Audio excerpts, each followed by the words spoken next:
Good afternoon, everyone. It's a pleasure to be with you this afternoon in the great city of Peoria. I don't know how many of you know, but this week, today, actually begins National Crime Victims' Rights Week. And I'd like for us to all take a small moment and acknowledge the crime victims in our community, those that have perished, but also those that survived, but live with the trauma every day of those crimes. If we could just take a small moment to pay respect to the crime victims of this community.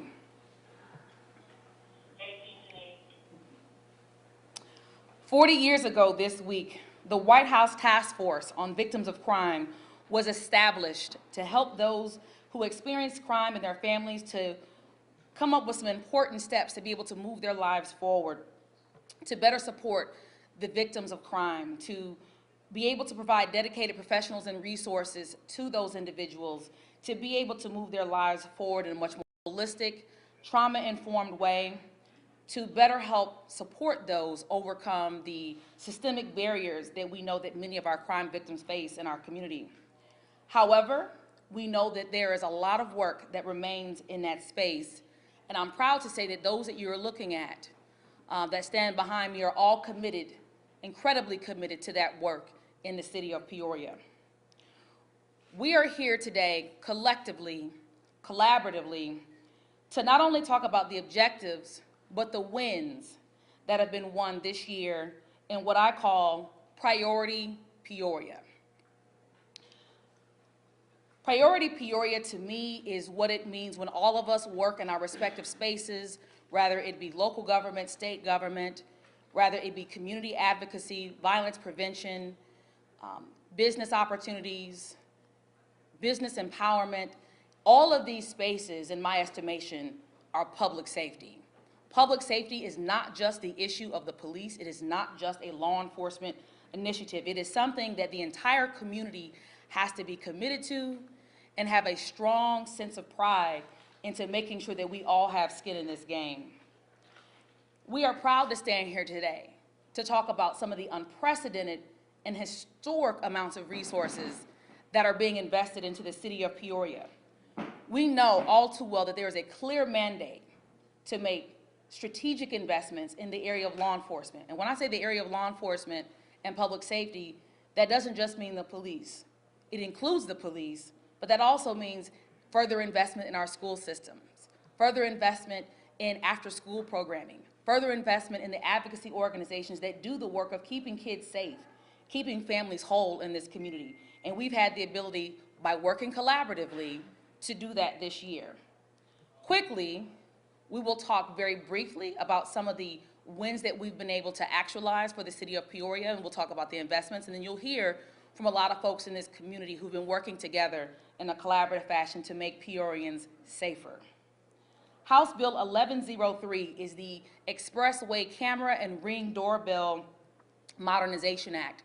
What this policy measure will do is this policy measure will give people the opportunity to be able to use their Ring doorbell, as we have seen on any number of timelines on social media. We have seen folks that have caught crimes happening in their neighborhoods, and they have actually uploaded that information to either their neighborhood, their neighbor app, or even on social media. What we're looking to do is we want to provide people a little bit of initiative to be able to then share that information with law enforcement, to be able to use modernized tools to better solve crime. We've put together a pilot of $1 million that would be invested so that individuals who want to come forward and provide that information to law enforcement would be able to get a small piece of that pie back. We've also expanded the Expressway Camera Act. About 4 years ago, there was an act that put cameras along the interstates in Cook County. Cook County was the only city in the state that had that. This past year, working together with communities and law enforcement, we were able to expand that. Peoria is going to be included in that expansion. That's something that Chief Echeverria reached out early on to myself and to Senator Kaler to express a very specific interest. and wanting to get that done. We were able to achieve that for Peoria. We actually have a first responder and shift care worker concept that frankly was brought forth by the Fraternal Order of Police. As you know, there are a lot, officers are not just officers. They're parents, they're mothers, they're fathers, they have children, and it can be very difficult when you are in law enforcement or if you are a shift worker to be able to work those hours of third shift when you cannot find quality childcare. Again, that was an issue that was brought forth by the Fraternal Order of Police. So we have expanded that not just to officers, but to all shift workers. So we're talking about your nurses, your CNAs, individuals working in dispatch. We're talking about folks that stock our grocery stores that we go to. All have opportunity to be able to have quality childcare. The recruitment and retention matters specific to law enforcement. Our law enforcement really rolled their sleeves up this past spring, from Chief Echeverria, also Sheriff Bryant brought forth solid quality proposals that have now become, that are now on the path to becoming the law of the land here in the state of Illinois. I think we should be proud that in this city we had people who we frankly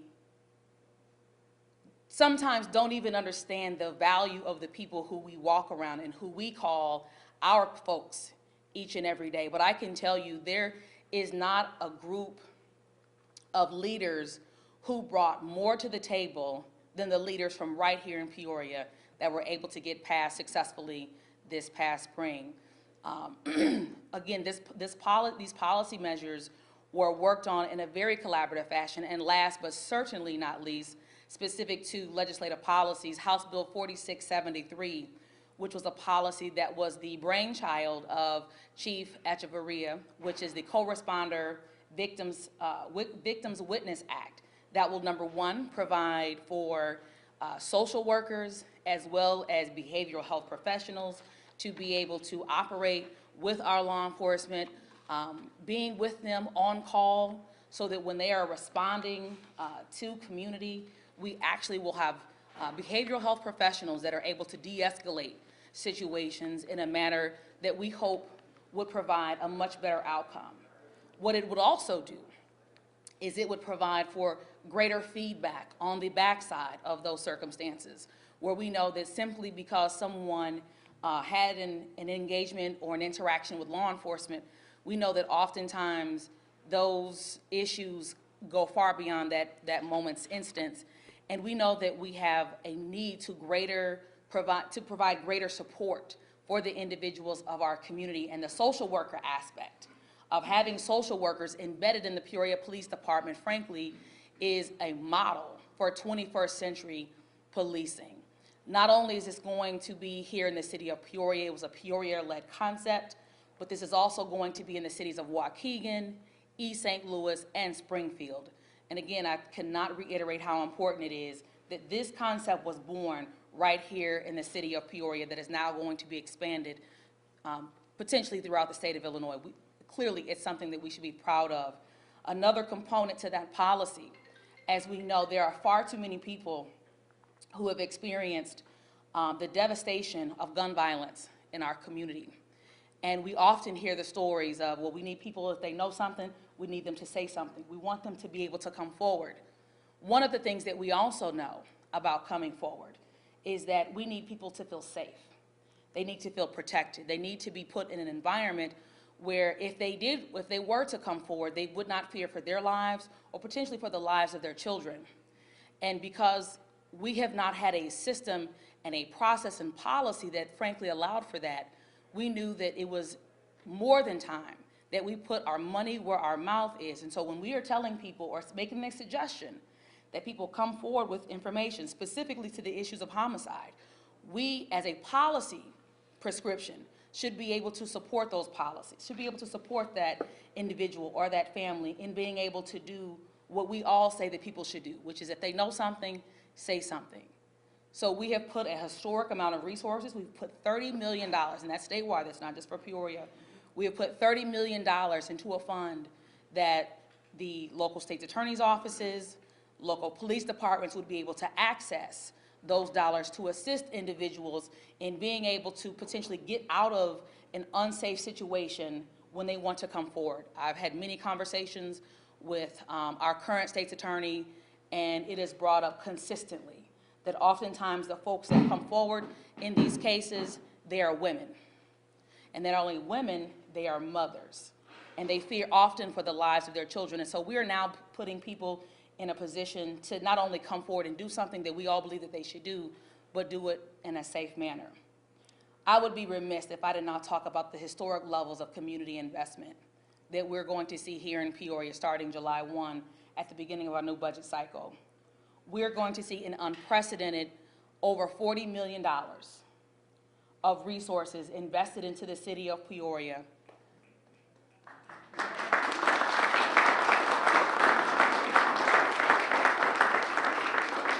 That's an aggregated number, but that is historic investment that we've never seen in this community before, that you will see in organizations that are having direct access with individuals, the institutional level from your cities, the county, many of the governmental bodies, and everything in between. This historic investment is one that we know is critical, because when we think about the issues of public safety, many of the things that we do specific to violence prevention, violence intervention, those things can be Band-Aids. What we really have to do if we want to move people's lives forward, we have to be able to provide people with adequate, safe, affordable housing, but we have to be able to move people's lives forward economically.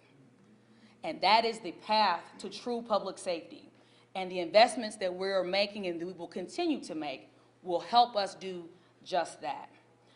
Again, I'm proud to stand here with the individuals that you see today, because these are the doers. There are others, but the folks here that you see today are the doers of this city. And with that stated, we will hear next from Chief Eric Echeverria.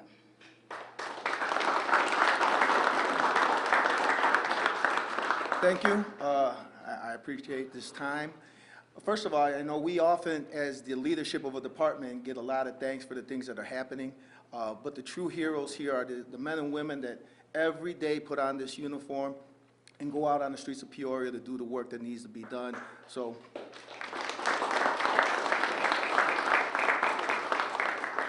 we can't do what we do without them. They're the backbones of this police department, of this agency, of this city, and the things that need to happen are happening because of them. So I want to thank my administrative staff, the chaplain group, the clergy groups that I meet with, and everybody else that's here that we constantly have communication and talk about the things that need to happen. And with that, with this money that's being invested in the city, we no longer have to imagine what it would look like, but now we can start to implement the changes that we have continued to talk about and that the city needs. So thank you very much. I will pass this off now to Senator Kaler.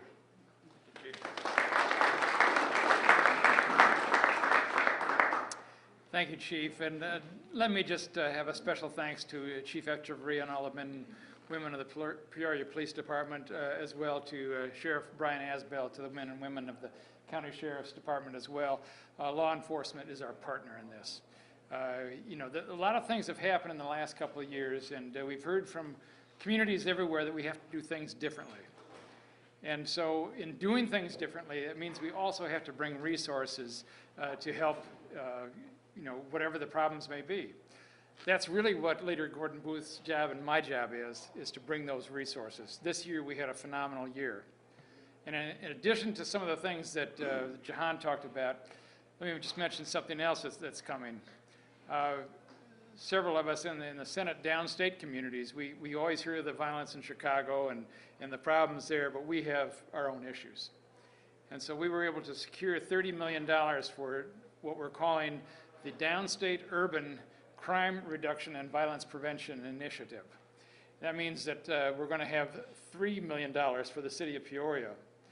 We're going to fund our other communities that touch the city of Peoria, so that means East Peoria, Peoria Heights, West Peoria, and Bartonville. They will get a portion of some money as well, in addition to that $3 million. But this is what it's going to take. It's going to take law enforcement, it's going to take the community, it's going to take mental health providers and social workers, I'll tell you how important this has been. Leader Gordon Booth, you mentioned about Chief Echeverria's idea about co-responders, of teaming up mental health workers with, and social workers with the police force. That's important. I mean, you know, in a domestic dispute, you don't just have a single problem. You probably have substance abuse. You probably have some mental health conditions. You have family issues. It has to be a community response to that. So I'm so proud to have Leader Gordon Booth as my partner in the legislature, representing Peoria. And with that, let me introduce our mayor, who is also a big part of this. I'm so proud. She's a longtime friend, Mayor Dr. Rita Ali.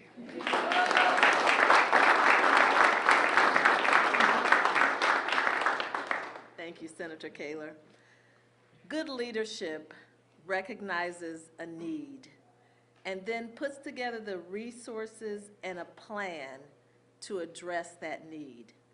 And that's what we have here with the leadership of Representative Jahan Gordon Booth, Senator David Kaler, and Chief Eric Echeverria.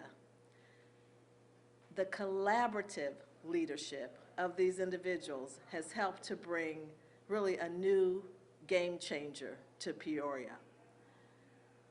We also have the collaboration of the individuals that are represented here. Some of them, we call them partners in our safety network, or SNET, but individuals that are many times connected with a group or organization that is providing some type of service that helps to reduce violence in our community. So I want to give a hand to all of our collaboration partners in the work that they do for our community.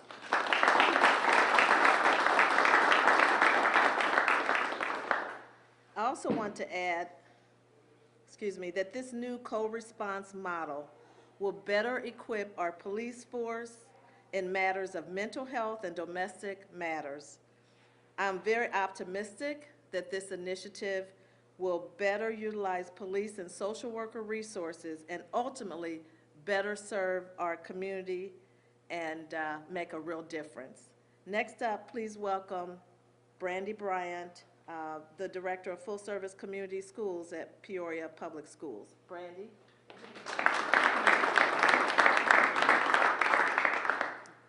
Today I'm here to say I am so proud to be a Peorian, proud to be part of city government, county government.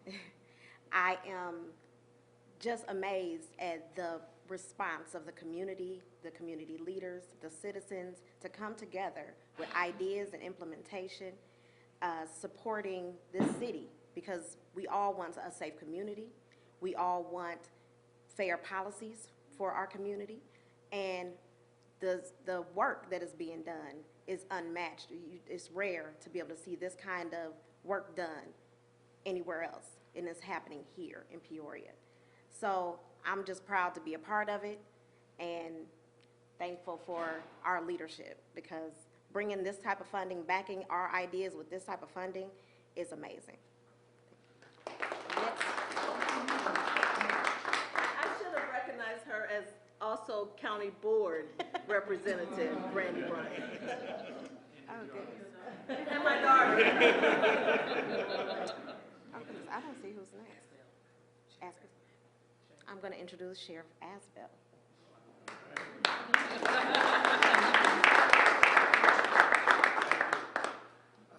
Thanks, everyone. Just listen to what's been said already. I just want to mention something from a historical perspective, why it's good to have these types of investments. Back in 2018, we had a Criminal Justice Behavioral Health Review Committee where we went and looked at the high utilizers of so many systems where people were standing behind me that work for or for. We whittled this list down to the top 100 high utilizers from these systems, followed by, we took that down even farther to the top 17. The aggregate costs to 17 individuals in 1 year cost over $3 million. $3 million. And these high utilizers are individuals that will definitely be in contact with this co-responder system. And I see this as an investment in our community, but this will save us so much money in the long run when we fix these problems. These are individuals that we don't want to have out at the jail. The jail is a de facto mental health center.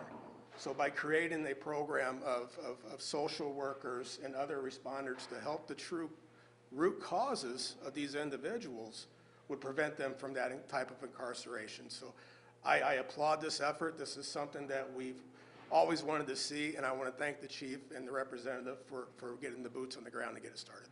Thank you.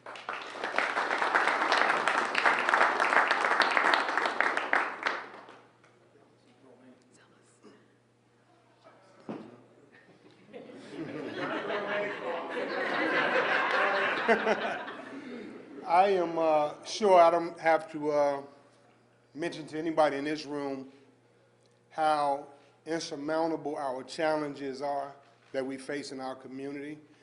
We read about it in local and national news, but what we are embarking on now is so incredible, so historically unprecedented, and to borrow a quote from one of my favorite movies, The Gladiator, that what we do here today will echo in eternity.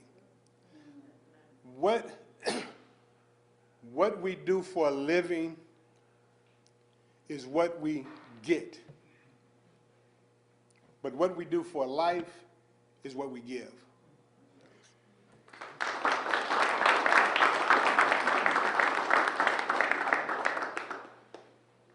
Marcellus, someone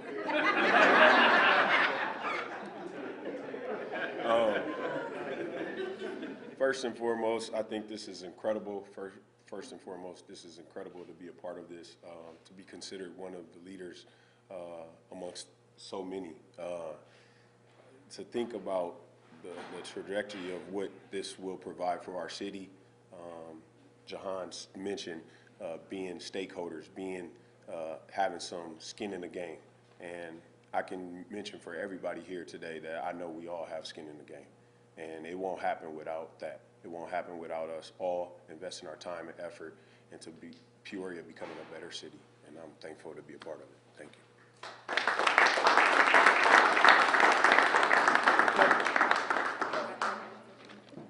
Now, crime can be a multidimensional, complex, and it can bring devastating pain. So a victim-centered and trauma-informed approach is crucial.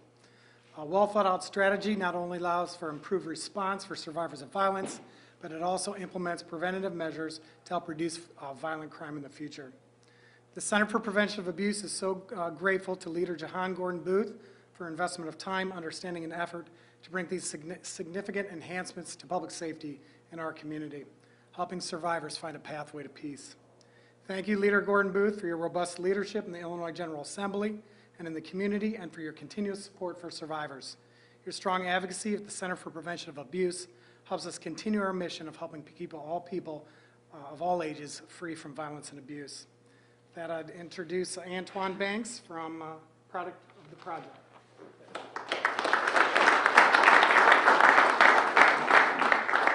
Hello, everyone. It's great to be a part of resources that come through like this.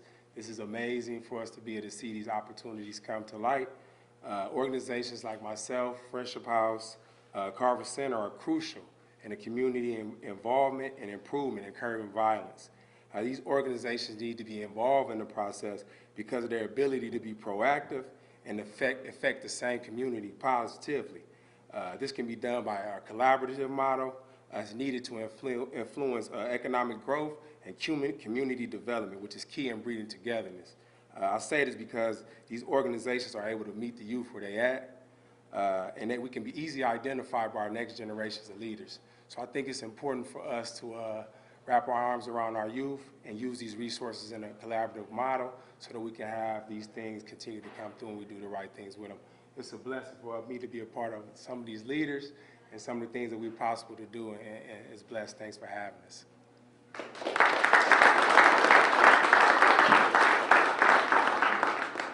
With that, we'll have any questions.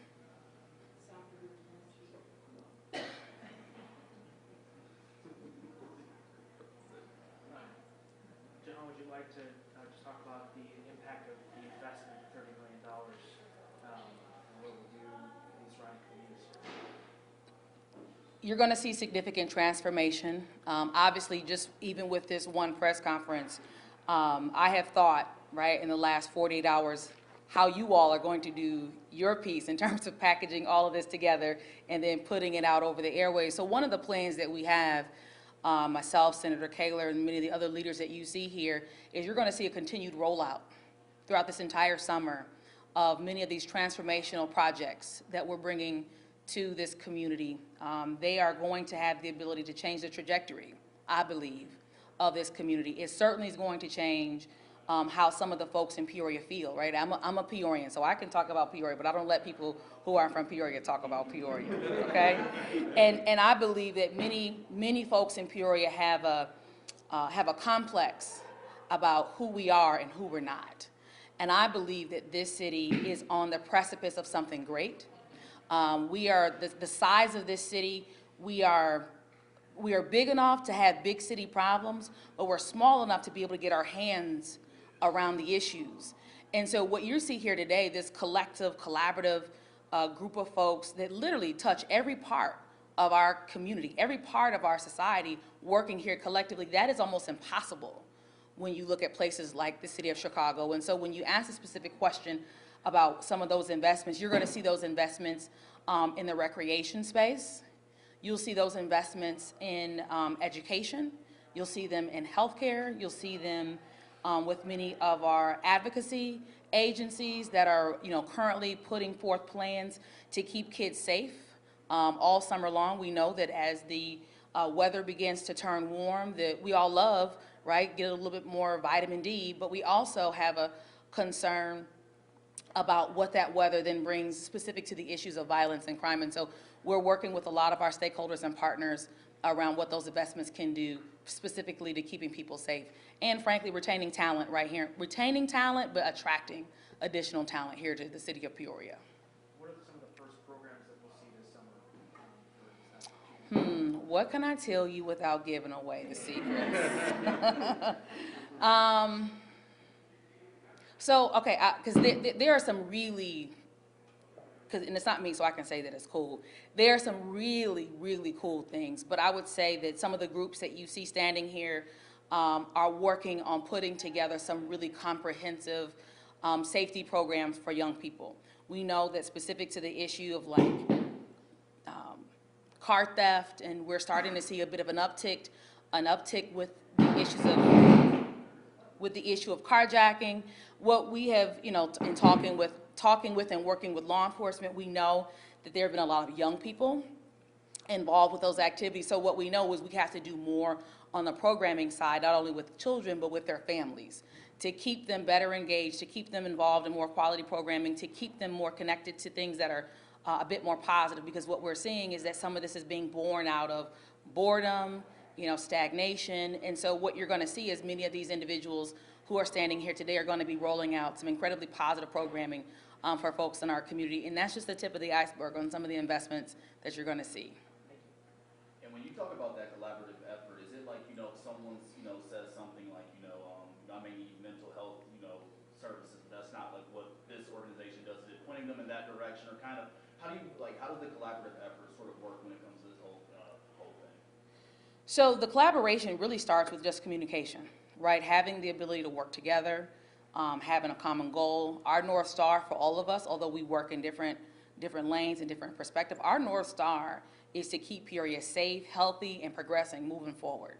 A lot of that has frankly been facilitated by the group that Mayor Ali has been convening for the last year, SNET, really bringing folks together to put forth plans and analyses of how you actually move a quality project forward, how you actually leverage people in the spaces that they are, the spaces that they are in, the space that they occupy, and being able to invest in folks in those spaces. Sometimes you may have an organization that is, they have the right relationships in community, they may have the right approach as it relates to bringing folks along. What they may be missing is potentially some of the back office supports, right? They may not have some of the administrative support to then be able to bring to scale the work that they do. with what we're pulling together, some of that back office support is going to be able to be provided for many of these organizations. Some of the other spaces in which we see an opportunity to continue to collaborate, there are organizations that have a really long history specific to the work that they do, the population that they work with, the area of town that they're in. We want people to do what they naturally do well, right? Like we don't need to reinvent the wheel here. What we need to do is take people as they are, where they're at, identify where their strengths are and invest in that. Because this is when I think about the issue of violence in our community, I mean, we literally just went through a pandemic of violence. And much in the same way that we decided as government that we were going to attack the issue of COVID-19 because it was like literally upending our entire way of living. Frankly, the issue of violence should be viewed in the same way.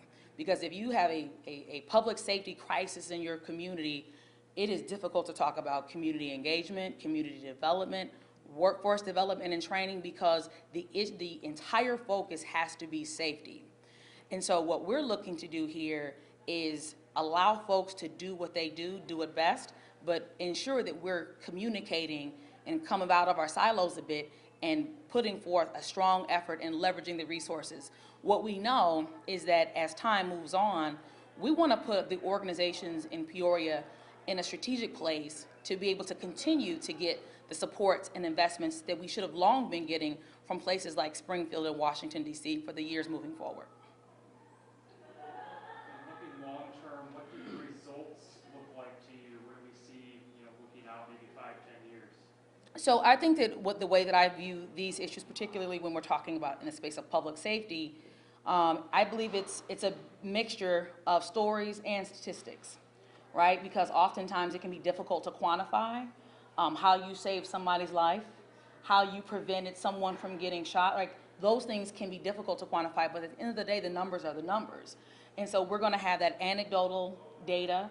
One of the things that we were very clear about is investing in equity-driven organizations that have a strong background specific to the issue of being able to compile and keep data so that we have the ability to tell our story. We know that data is incredibly important, but we also can't forget that it's not just about the statistics on the paper, that it's also about those stories of those lives that we have saved and the stories of the lives that we have actually made better.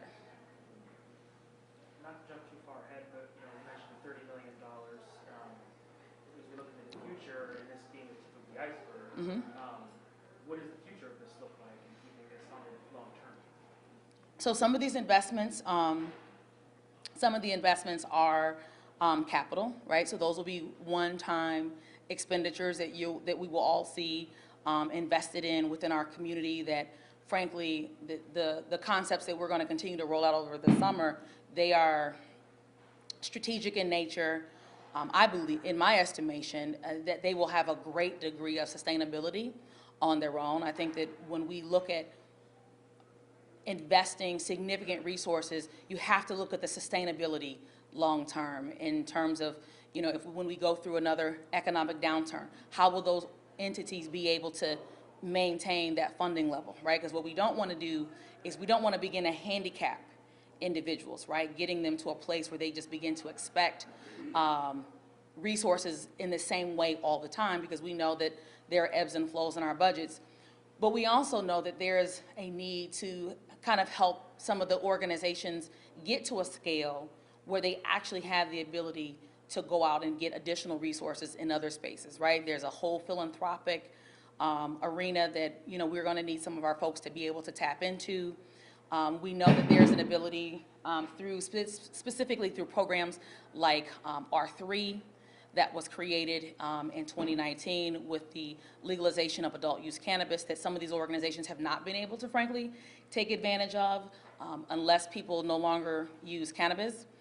Those dollars will always be around. And so, we want to, again, our goal is to put people in position so that we're going to make the investments in them to help build the work that they're doing collectively today, but make them stronger.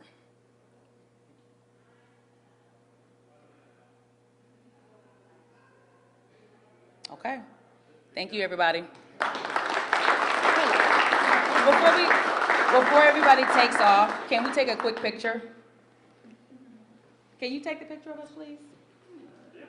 Thanks. First investment would be in the sound system.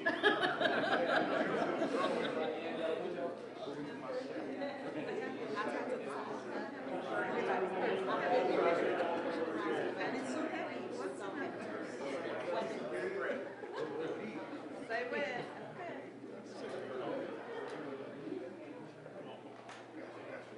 Yeah, that's right.